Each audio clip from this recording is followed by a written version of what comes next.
नमस्कार दोस्तों इंग्लिश का एक बहुत ही इंटरेस्टिंग सा टॉपिक लेकर के आज मैं आपके सामने आई हूं। तो दोस्तों इस टॉपिक का जो नाम है वो है कंडीशनल सेंटेंसेस और एरर स्पॉटिंग या फिलर्स में ये जो टॉपिक है ये अपनी एक बहुत ही महत्वपूर्ण भूमिका जो है निभाता है। बहुत इजी सा ये टॉपिक है और बहुत आसानी से इसके जो मार्क्स है हम वो ले सकते हैं। तो दोस्तों कंडीशनल सेंटेंस का मतलब क्या होता है, पहले हम शुरुआत यहां से करते हैं और उसके बाद देखेंगे कि कंडीशनल सेंटेंस को हम लिखते कैसे हैं या कौन कौन से तरीके हैं जिससे कंडीशनल सेंटेंस को लिखा जा सकता है। तो चलिए अपनी वीडियो की शुरुआत करते हुए दोस्तों पहले ये देखते हैं कि हम कंडीशनल सेंटेंस को कैसे समझ सकते हैं या कंडीशनल सेंटेंस क्या होता है। उससे पहले एक बार आप वीडियो को लाइक एंड शेयर जरूर कर दीजिएगा ताकि जिस तरीके से आपको इस टॉपिक का फायदा हो वैसे ही बाकी स्टूडेंट्स को भी इसका जो है वो फायदा मिले। तो दोस्तों अगर मैं कंडीशनल सेंटेंस की बात करूं ना तो कंडीशनल सेंटेंस में होता क्या है कि हम कंडीशनल सेंटेंस में दो टाइप के जो सेंटेंसेस हैं वो लिखते हैं। कहने का मतलब ये है कि एक सेंटेंस आपको मिलेगा और उस सेंटेंस के बाद में आपको एक दूसरा सेंटेंस और मिलेगा। अब ये दोनों सेंटेंस मुझे दिखाते क्या है या समझाते क्या है, तो यहां एक सेंटेंस वो कोई सा भी हो सकता है, एक सेंटेंस आपसे कंडीशन की बात करेगा और फ्रेंड्स कंडीशन को हम शर्त कहते हैं। क्या कहते हैं? शर्त यानी कि बेट हम कहते हैं। तो एक सेंटेंस कंडीशन की बात करेगा और दोस्तों सबसे उम्दा बात यह है कि जो भी सेकंड सेंटेंस मेरा रिमेनिंग होगा वो मुझसे इस कंडीशन के नतीजे की यानी कि रिजल्ट की बात करेगा।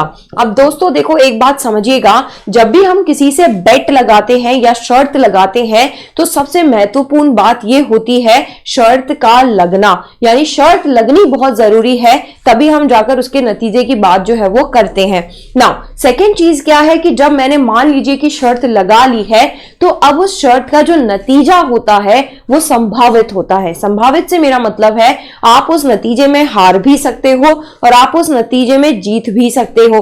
तो ये संभावना हुई ना, जितनी संभावना हाँ की है उतनी ही संभावना ना की भी है। तो यहां मैं बात कर रही हूं कि कंडीशन या रिजल्ट को हम लिखते कौन से टेंस से हैं। दोस्तों सबसे पहली बात तो है कि हम कंडीशनल सेंटेंस नामक टॉपिक पर तब पहुंचेंगे जब पहले मुझे पता चले किसी भी एक प्लस पॉइंट से या एक हिंट से कि जो सेंटेंस है ये कंडीशनल सेंटेंस है। तो कंडीशनल सेंटेंस तक पहुंचने के लिए हमें सबसे पहले कंडीशनल वर्ड ढूंढना होता है। ये कंडीशनल वर्ड क्या होता है? ये कंडीशनल वर्ड कंडीशन के साथ चिपका हुआ होता है और ये मुझे कंडीशन के बारे में बताता है कि भैया इस सेंटेंस में कंडीशन जो है वो लगी हुई है। अब ये कंडीशनल वर्ड तक जब हम पहुंच जाते हैं तो हमें पता चल जाता है कि ये जो सेंटेंस मेरा दिया गया है ये कैसा सेंटेंस, एक कंडीशनल सेंटेंस है। तो दोस्तों मैं थोड़ी सी बात पहले आपसे कंडीशनल वर्ड की करूंगी क्योंकि कंडीशनल वर्ड बहुत सारे नहीं हैं, लिमिटेड हैं, तो बहुत आसान है इन कंडीशनल वर्ड्स को याद करना। तो जरा करते हैं। देखो दोस्तों मैं जिस तरीके से आपको ये याद कराऊं आपको उसी तरीके से इसे याद करना है। टू वर्ड्स करके हम याद करेंगे। तो फ्रेंड सबसे पहले आप याद करेंगे ये दो वर्ड इफ और व्हेन। क्या याद करेंगे? इफ और व्हेन। देन आप सेकंड दो वर्ड्स याद करेंगे आफ्टर एंड बिफोर। क्या याद करेंगे? After and before. If, when, then after and before. Then आप तीन वर्ड्स एक साथ याद करेंगे और ये तीन वर्ड्स हैं until, unless और till। क्या वर्ड्स हैं ये? until, unless, till।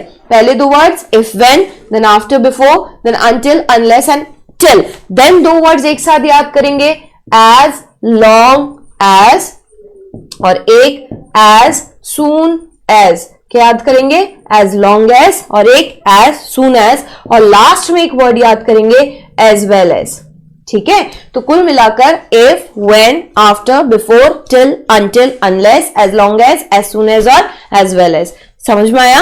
ये वर्ड्स कौन से वर्ड्स हैं? ये वर्ड्स हैं कंडीशनल वर्ड। ये अगर मुझे किसी भी सेंटेंस में दिख गए तो मुझे पता चल जाएगा कि ये जो सेंटेंस है वो मेरा कौन सा सेंटेंस है। एक और कंडीशनल वर्ड याद रखना, इन केस। ठीक है, ये मुझे बता देंगे कि मेरा सेंटेंस जो है वो कंडीशनल सेंटेंस है।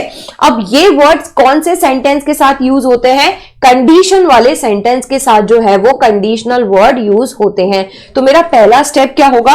मेरा पहला स्टेप होगा कंडीशनल वर्ड को ढूंढना।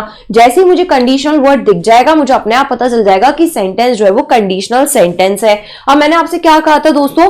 कंडीशन लगना जरूरी है, तभी हम कंडीशनल के रिजल्ट की बात करते हैं। यानी जिस सेंटेंस के साथ कंडीशनल वर्ड होता है, मैं आपको पहले टाइप का कंडीशनल सेंटेंस बता रही हूं, जो कि प्रेजेंट टेंस का कंडीशनल सेंटेंस कहलाता है। तो जिस सेंटेंस के साथ कंडीशनल वर्ड होता है, उस सेंटेंस के साथ में हम सिंपल प्रेजेंट टेंस का यूज करते हैं।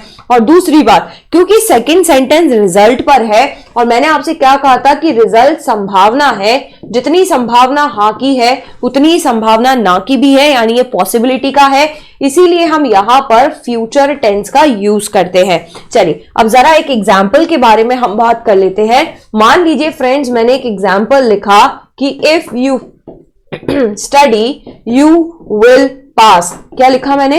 If you study you will pass. देखिए, सबसे पहले मैंने क्या बताया था आपको पहचान, कि आपको सबसे पहले कंडीशनल वर्ड जो है ना वो ढूंढना है। आपने देखा इफ कंडीशनल वर्ड है, बताया था मैंने आपको। दूसरी चीज मैंने क्या कहा था, जिस सेंटेंस के साथ में कंडीशनल वर्ड होता है, उस सेंटेंस के साथ में सिंपल प्रेजेंट टेंस लगा हुआ होता है। देखो, यू के अकॉर्डिंग ये वर्ब की फर्स्ट फॉर्म जो कि मुझे सिंपल प्रेजेंट टेंस को शो करती है। फिर मैंने आपसे कहा था, जो भी हमारा सेकंड सेंटेंस बच रहा है, जो भी दूसरा सेंटेंस बच रहा है, उस सेंटेंस में मुझे कौन सा टेंस नजर आएगा? फ्यूचर टेंस नजर आएगा। अब ये फ्यूचर टेंस में आखिरकार होता क्या है, तो आपको डिस्क्रिप्शन में और वीडियो दिख जाएगी, जिस वीडियो में मैंने आपको फ्यूचर टेंस यूज करना सिखाया हुआ है। उसमें मैंने मॉडल्स वगैरह के बारे में बात करी हुई है, तो जरा एक बार आप डिस्क्रिप्शन में जाकर पहले उस वीडियो को देख लीजिएगा। तो यहां पर फ्यूचर टेंस में हम मॉडल का यूज करते हैं, ठीक है। तो यहां मुझे विल मॉडल दिख रहा है, और ये मॉडल कौन सा होना चाहिए? मॉडल की फर्स्ट फॉर्म, यानी वुड नहीं होना चाहिए विल, माइट नहीं होना चाहिए मे, कुड नहीं होना चाहिए कैन। और दोस्तों, मैंने उस वीडियो में बताया भी था आपको कि मॉडल के बाद वर्ब की कौन सी फॉर्म आती है? First form. तो यहां पर मुझे यह भी चेक करना है कि मॉडल के बाद फर्स्ट फॉर्म लिखी हो। तो पहली कंडीशन क्या है? कंडीशनल वर्ड चेक करना। दूसरी कंडीशन, कंडीशनल वर्ड के साथ सिंपल प्रेजेंट टेंस होना चाहिए, और जो भी सेकंड सेंटेंस मेरा बचे उसमें फ्यूचर टेंस होना चाहिए। फ्यूचर टेंस मतलब मॉडल की फर्स्ट फॉर्म के साथ वर्ब की फर्स्ट फॉर्म। इस सेंटेंस की यदि मैं हिंदी करूं तो क्या बोलूंगी? यदि तुम पढ़ते हो, यदि तुम पढ़ते हो तो पास हो जाओगे। समझना ही बात आपको? देखो, उसका पढ़ना तय होगा तभी तो पास या फेल की मैं बात करूंगी। तो यहां पर उसका पढ़ना तो तय है, लेकिन उसका पास होना तय नहीं है, इसलिए यहां मैंने किसका यूज किया? गे का। पास हो जाओगे। अब दूसरी चीज दोस्तों, मैं क्या बोल रही हूं, मैंने आपसे कहा था कि जिस सेंटेंस के साथ कंडीशनल वर्ड अटैच हो, उस सेंटेंस के साथ हम सिंपल प्रेजेंट टेंस यूज करते हैं। से मेरा मतलब यह है कि हम कंडीशनल सेंटेंस को उल्टा पुल्टा भी लिख सकते हैं, यानी मैं इस सेंटेंस को भी आगे रख सकती हूं। मैं ये भी कह सकती हूं, you will pass if you study. क्या बोला मैंने? You will pass if you study. देख लीजिए, अभी भी मैंने कंडीशनल वर्ड के साथ में सिंपल प्रेजेंट टेंस ही लगाया है, और जो भी मेरा सेकंड सेंटेंस है उसमें अभी भी मॉडल की फर्स्ट फॉर्म और वर्ब की फर्स्ट फॉर्म ही लिखी है। अब दोस्तों, आपको आपके एग्जाम में क्या करना है? आपको एग्जाम में ये चेक करना है कि यदि या तो मुझे एग्जामिनर यहां फिल इन द ब्लैंक्स दे देगा, और पीछे वाला जो सेंटेंस है वो मुझे वो फिल करके दे देगा। अब वो मुझे 4 ऑप्शंस दे देगा। मान लीजिए उसने मुझे 4 ऑप्शंस दिए। एक ऑप्शन दिया प्लेड, एक ऑप्शन दिया आर प्लेइंग, नेक्स्ट ऑप्शन मुझे दिया प्ले, और फोर्थ ऑप्शन मुझे दिया प्लेज। अब आपको क्या करना है? आपको सबसे पहले ये चेक करना है, ये मॉडल की कौन सी फॉर्म लिखी है? फर्स्ट फॉर्म, और उसके साथ वर्ब की फर्स्ट फॉर्म लिखी है ना, तो यहां पे कौन सा टेंस आएगा? सिंपल प्रेजेंट टेंस, क्योंकि यहां मॉडल का भी प्रेजेंट है, फर्स्ट फॉर्म है, तो वहां पर भी कौन सा टेंस आएगा? Present tense. अब आपने क्या चेक किया? अपना पर्सन चेक किया यू के अकॉर्डिंग। देखो ये तो पास्ट टेंस है, ऑप्शन होगा नहीं। ये प्रेजेंट कंटिन्यूअस टेंस है, ये भी नहीं होगा। यू को देख के प्लेस भी नहीं आएगा, तो मेरा राइट आंसर क्या हुआ? प्ले। तो मेरा आंसर हो गया if you play you will win. Are you getting my point? तो आपको क्या चेक, अच्छा हो सकता है कि एग्जामिनर आपको ये सेंटेंस भर के दे देता, वो बोलता इफ यू प्ले, और यहां वो आपसे बोलता यू डैश विन। तो आपको पता है कि यहां क्योंकि प्रेजेंट टेंस है तो यहां मॉडल की कौन सी फॉर्म आएगी? First form. समझ में आई बात? तो इसके दो तरीके से क्वेश्चन जो है वो पूछे जा सकते हैं, फिलर कहीं पर भी हो सकता है। बस आपको ये देखना है कि क्या कंडीशनल वर्ड इसके साथ लगा हुआ है, अगर हाँ तो कंडीशनल वर्ड के साथ सिंपल प्रेजेंट टेंस और फिर पीछे मॉडल की फर्स्ट फॉर्म के साथ वर्ब की फर्स्ट फॉर्म चेक करनी होती है। ये मैंने आपको कंडीशन बताई थी प्रेजेंट की। अगर यही कंडीशन मुझे पास्ट की बतानी है तो बहुत ईजी है, मैं अपना प्रेजेंट वाला सेंटेंस एक बार वापस लिख लेती हूं कि if you study you will pass.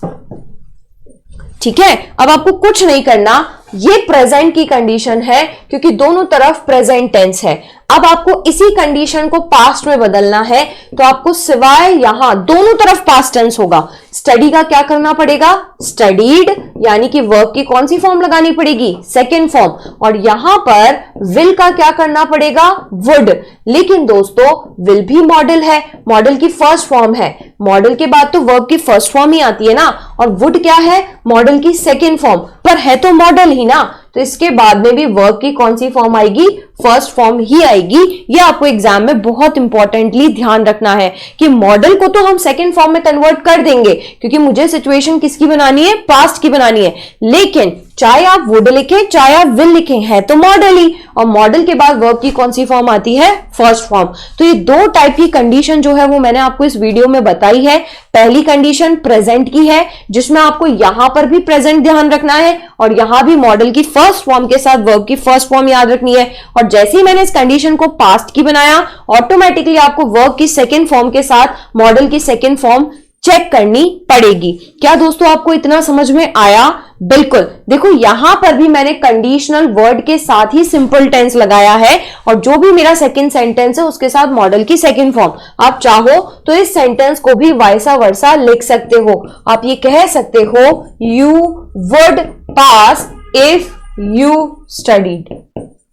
अभी भी मैंने कंडीशनल वर्ड के साथ वर्ब की सेकेंड फॉर्म ही लगाई है। तो दो टाइप की कंडीशन जो है वो फ्रेंड्स हमने इस वीडियो में देख ली है। आगे जो इसका सेकेंड पार्ट है उसके अंदर मैंने और भी कंडीशनल सेंटेंस के बारे में बताना है, तो उस वीडियो को भी आप स्किप मत करिएगा और एक फ्यूचर टेंस की जो वीडियो है उसे भी आप स्किप नहीं करेंगे ताकि आपका जो कंडीशनल सेंटेंस वाला टॉपिक है ये कंप्लीट हो जाए। दोस्तों बहुत अच्छा है, यहां से मार्क्स ग्रैब करना इतना मुश्किल नहीं है और अगर कोई मुझे इतने आसानी से मार्क्स देकर जा रहा है तो इस टॉपिक को मैं बिल्कुल भी नहीं छोड़ूंगी। तो चलिए दोस्तों पार्ट 2 में हम वापस मिलते हैं कंडीशनल सेंटेंस के। तब तक के लिए जय हिंद जय भारत।